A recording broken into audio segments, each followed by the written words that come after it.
All right. Well, today we're continuing my little solo game of Dan versus Field Commander Napoleon, and having a lot of fun. We're doing some solo action. Although I just got done and I got my like I was saying, my companion colors buddy. I need to get a hold of him or get a hold of that video and try posting that. I haven't had a chance to though yet, but met him on Vassal. As a matter of fact, I am currently looking for an opponent. And hold on a second. If you guys want to see me on Vassal, my Vassal name is Patton's Best. So I'm currently looking for somebody to play Triumph and Tragedy. So if anybody wants to play that, I've been reading up on the rules. I've never played it before, but I do have the game. But to get back to this game right here, I got a little campaign going on. As you can see, this is from a previous time when I played it. These two scratches out here. I played 3 campaigns so far, and I've made it all the way through. Now my scores aren't all that good. As a matter of fact, I just got a 10 victory points on my last 1800 scenario, and that was inferior. But the thing of it is, I was looking at the wrong track, so my game should have stopped. I was going for some good points, but unfortunately, they didn't give me as long as I wanted, as long as it was taking me. So here we are. We are on the 1805. You gotta excuse me. This is kind of an impromptu, so I don't know about the quality or the sound. I'm not using any equipment. It's just my phone. So you see, I broke out some of these miniatures. I didn't even have. I mean, back in the day when it was Avalon Hill days, I guess I painted some of them suckers up. My vision must have been a lot better back then, but you can see some of these aren't painted yet. A couple of these over here ain't painted up, but I must have painted them up. Those were the Austrians. I had the colors right. And lo and behold, the battle we're having right now is also has to do with some Austrians. But yeah, we are here on what I call this, the 4th campaign. It is the 1805 scenario.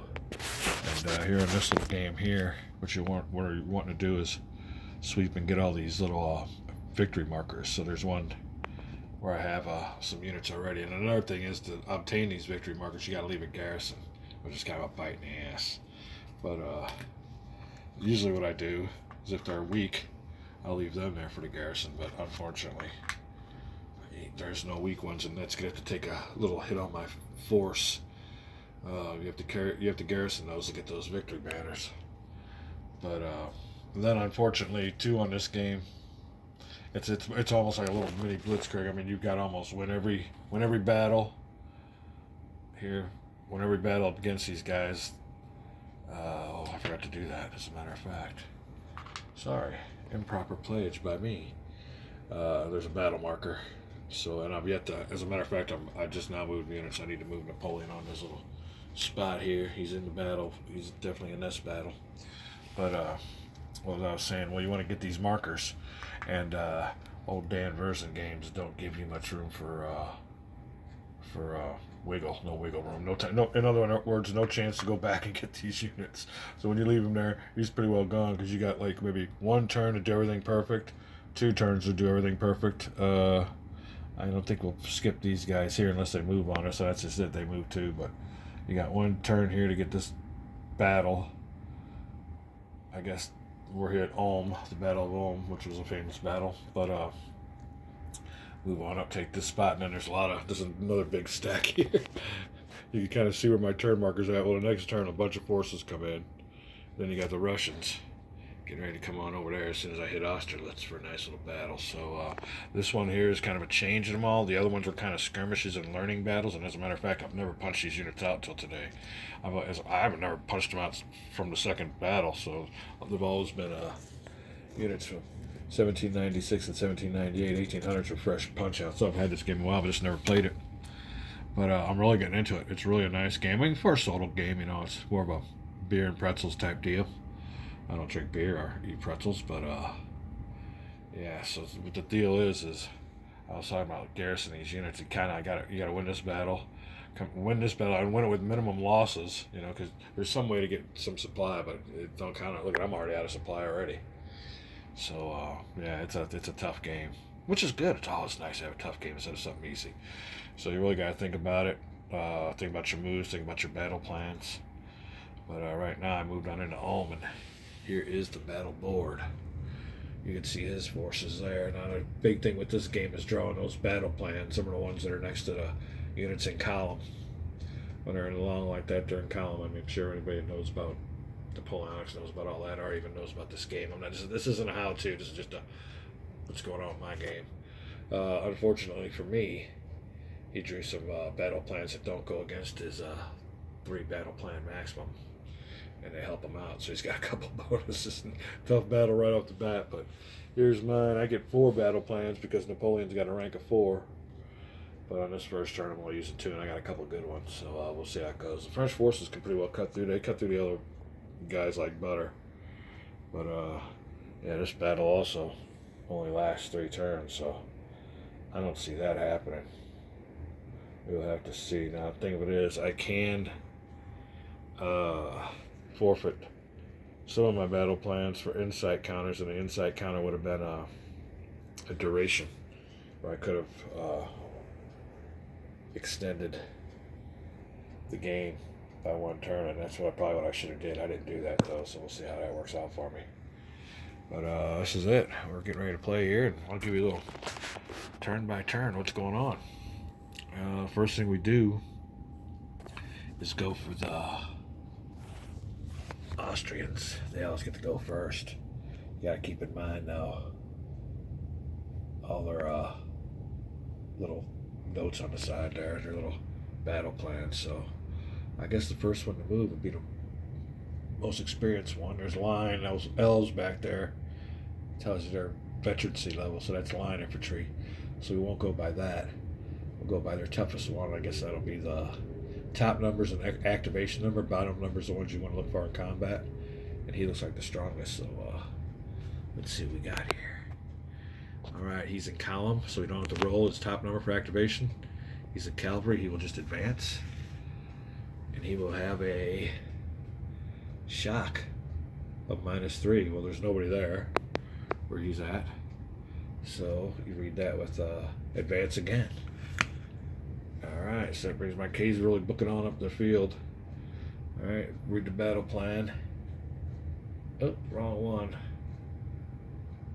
Every column no roll, cavalry advance, shock, then column. So let me see if in column no roll. He advanced 1, there was nobody there to shock against. Oh, hold on a second, I read that wrong. Advance, shock, and then column. So he's still in column, that means he ain't gonna do nothing. So he just advanced 1. Was a -3 if he fought anybody. He didn't fight, so it'll be extend of his. I read that wrong. There was no 2 advances on there. So we put this back in the old enemy battle plan. Find out who's next. Oh, let me see. Heck. Guess it's the one with this forward. Read his battle plan. No column, you don't have to roll. Advance. Go into line. And attack, but there's nobody there, so that's about the length of that one. Last one. Forward of column, you don't have to roll, advance. Same thing for this last one, looks like. Line and attack, so that's the extent of his battle plans. The rest of them are automatics, which are over here, and it says, if you can read that, advance. And if they're in column, no roll. So let's go ahead and advance him 1, advance him 1, him 1, him 1, and him 1. So that will be the extent of the Austrians' first move. You can see they've lined up a couple forces, but that's about the extent of it. These things here will come into effect on on activation die rolls, but they didn't need to activate. So some of these things they don't need to activate to come in hand. They come in right away. Ignore first hit. So as a matter of fact, this one here is done with. You won't have to activate those beyond the defenses. I can put that back in there. Close ranks still stays into effect. So we will go. And I'll start off with my best unit. That's this guy over here, old Basirs. The series. Let me see. This is real good. This will be a real good one for you guys, because how I pronounce these names. My girlfriend will be getting a kick out of this, because I cannot pronounce without hoot. Basiris. Okay, it's good enough. He is going to. He's got the flank special order for Napoleon. Old Napoleon is sitting over there behind the woods, rushing out a courier. Alright, the courier goes out there, and since he's in column, you don't have to roll for activation, or he'd have to roll at 10 or less, so no roll. Old Basiris goes on up, and special order says that it is advance again. So he advances again. Now he's in the dead of it now with a bunch of units, but they're taking a shock test. They don't know what to do here with the French rolling on them, so I will pick the weakest unit, and that will be the it'll be between one of these two units. So I'll go ahead and pick Collarded. That's real good. Alright, so he's got to do his shock. Alright, the shock says that it's a -3. So on a shock, you roll that bottom number or less, but it's a -3. So he's got to get a 1 or less, which is pretty much guaranteed. Oh, he rolled a 6 or less, so he failed. That means that he gets a hit, and he retreats back. So the line has been pushed. All right, what else does that say on that thing? All right, after you do that and shock it, then you go ahead and attack another unit. So not only does he move, but it shock these guys. Oh, you know what? Ignore the first hit and stall inflicted by the enemy. So we'll flip him back on over. He don't take a hit, but he still retreats. All right. We'll go over here. To attack, he's got to roll that bottom number 9 or less, so that's a pretty strong unit. 10-sided die. He gets himself a 1. So he will. Our first hit inflicted on the enemy. Alright, well, he ignored the first hit. This is the second hit. He's taking a hit.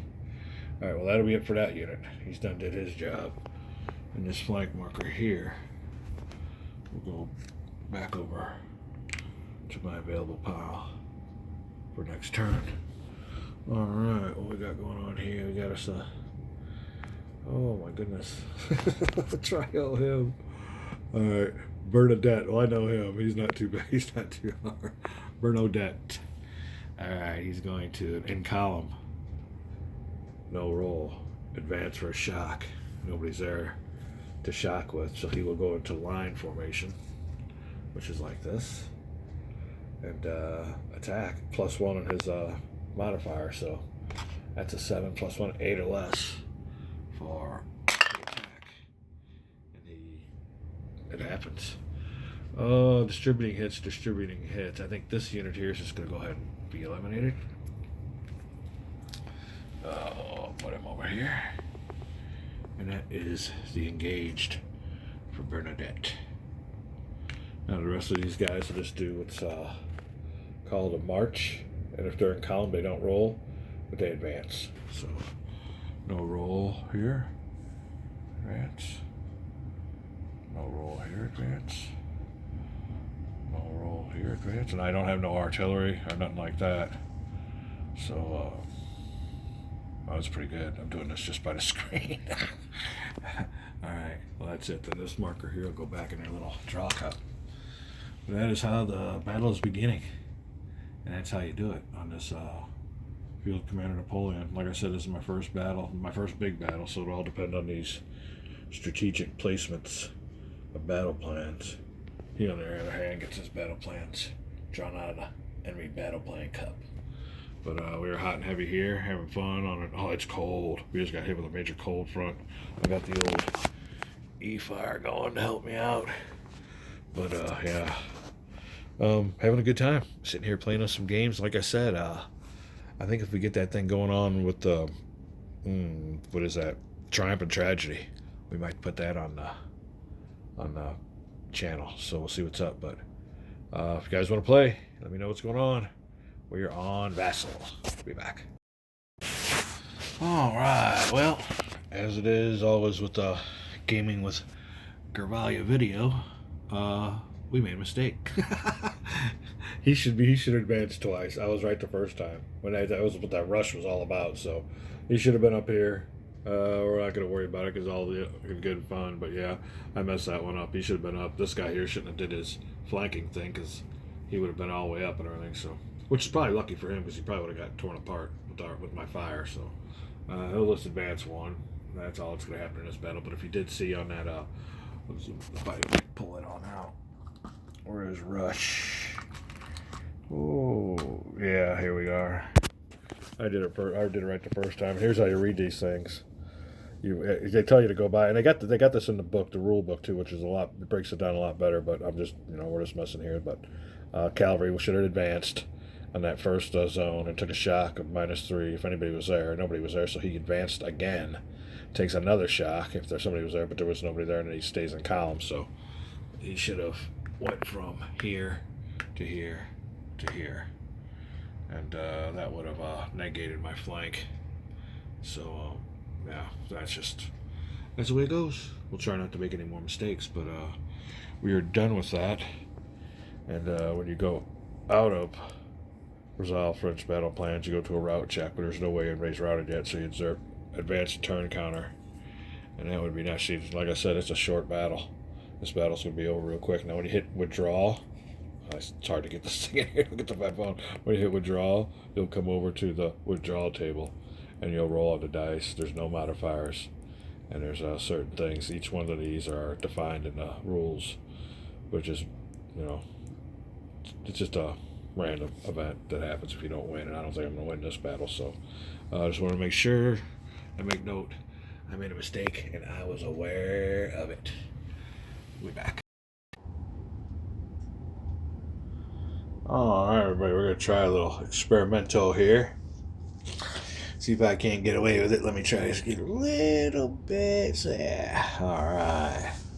So we're going to do another little field command and Napoleonic battle and show you what's going on. I have all my battle plans assigned to both the Austrians and the French. And normally the French go first. But right here, the first unit has what's called a square counter. Let me see if I can't get this. There you go. Infantry only can use this. And you don't have to roll for the activation. And on all my battle plans, I picked battle plans that you don't have to roll for activation, so we'll just be enacting them. But I had this thing in focus. What happened? There you go. I pre-attacked our cavalry at a +4. So fortunately, we do have a cavalry unit right here that he will be squaring up upon. He will be attacking him with a +4, and his battle strength is 9, so that's almost a guaranteed hit with a 10-sided dice. So what is that, 13? So we'll be rolling the old tower, and that's a 4, so that will be an automatic. I'll put this over here, and this cavalry unit there will suffer a hit. Now he don't have another reduced side, so that cavalry unit will be eliminated. Put him over under the casualties, and his little battle plan will be a none to effect. Now that will be the only battle plan for the French that will be a first battle plan. Now we'll start resolving the Austrian battle plans before we go back to the French battle plan. The French also have a battle plan they could issue to theirs units, and that is prepare. And that, let's see if we can get this going on here. Yeah. Come on. All right. Before the enemy resolves, so that's just you resolve your battle plans before the enemy does. Now I only use that on one unit. I don't know. I'll have to go back there and look at that and see if that's a force wide deal where the whole force. Although it does say here, let's hold on here. It makes it pretty clear. If I can put this back in here. All right. it says add to a battle plan. So you just add that to one unit's battle plan. Okay, so it's not a force wide, it's just a one unit battle plan. So let us commence. So the first one is going to be this Gattenshain, Austrian line general. And hold on a second. All right. What we got going on here? Infantry. No roll if you're in line, and he is in line, so there won't be a roll. He attacks at a +4, so he'll be attacking all Besiers at a +4. He's got a 6, so it'll be a 10. It's almost an automatic hit, I guess. Again, and that's a 3, so yeah, that's a hit. So he'll be taking a force reduction, and we'll go to the next battle plan. Next one here is another line infantry from old Klinu or something like that. Forward, if in column you don't have to roll, so he gets to go forward. He advances, he lines, and then he attacks. So he'll be attacking, I guess, that old Besiers. No modifiers, but just with a 6 or less. So, whoop. Uh-oh. This could be this could be hazardous. Let me. Alright. Oh, he rolls a 10. So no effect. So that takes care of his battle plan. Now, if they don't have a battle plan marker on them, they go ahead and do what's called a stock battle plan or a standard battle plan. And all the standard battle plans are combat if there's somebody next to them, which there are. So we'll use this one first. He'll be firing at Besiers. That's Color. Oh, God, look at these names. Color Dead. Okay, sure. Rolling. Needs a 4 or less. Hold on a second. Combat. No roll. Huh. Line attack. Okay, in line attack. 4 or less, he gets a 2. Knocks my guy out. And that's a bad casualty in this scenario. You can't afford to lose anybody. And he was rated a 10, so that was not a good deal for me. Now, the rest of these guys here will just advance. If column, no roll. They're in column, so they don't have to roll. There's a maximum enemy front is 6. 1, 2, 3, 4, 5. So that will take care of them. All right. Now the next thing we do is start with the French battle plans. And I think I will push. What could I do? I'll do this volley guy first. If he's in line, there's no roll. He's an infantry. He'll attack with a +4. So that's 7, 8, 9, 10, 11. So that's an automatic hit on their lowest rated guy, which will be this guy right here. He will get a hit. What was this? A volley. Take this one off. And the next one. Engage. If column, no roll, so it happens automatically. He will advance and take a shock test to his lowest rated unit, which would, I guess, be this one here that's hurt. Shock test of -2, so he's got to roll a 1 to survive. And he does. So he passes the shock test. Advanced shock test -2. He lines up, forms a line, and then he attacks. He's got a 7 as an attack factor, but he gets a +1 on this one. So he's going to attack that same guy with an 8, anything with 8 or less. And he has a 5, so this Austrian unit is defeated. All right, we'll take back this battle plan. Push. If in column, no roll, he will advance. And he will just perform a shock upon this unit here. This unit needs a 6 or less to survive. He gets a 1, so he does survive. And that is it on that battle plan. Now these guys here, I'll do the standard advance, advance, advance, and advance. I do believe I did something for Bernadette, but I can't really remember. So let me go back, review that. We'll see what's up. But that is one round of combat for Field Commander Napoleon. good game, a little bit of strategy, mostly abstraction, and yeah, it's a fun game. So hope you enjoyed it. We will be back. All right, well, that's a nice little example of Field Commander Napoleon. You can see where the battle plans abstractly represent couriers going from, where good old Napoleon is to his units.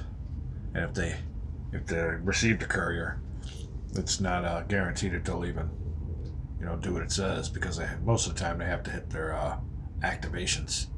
But if you get the right battle plan, and Napoleon's always got a little bit of an edge over his enemies. It's his militaristic genius, I guess.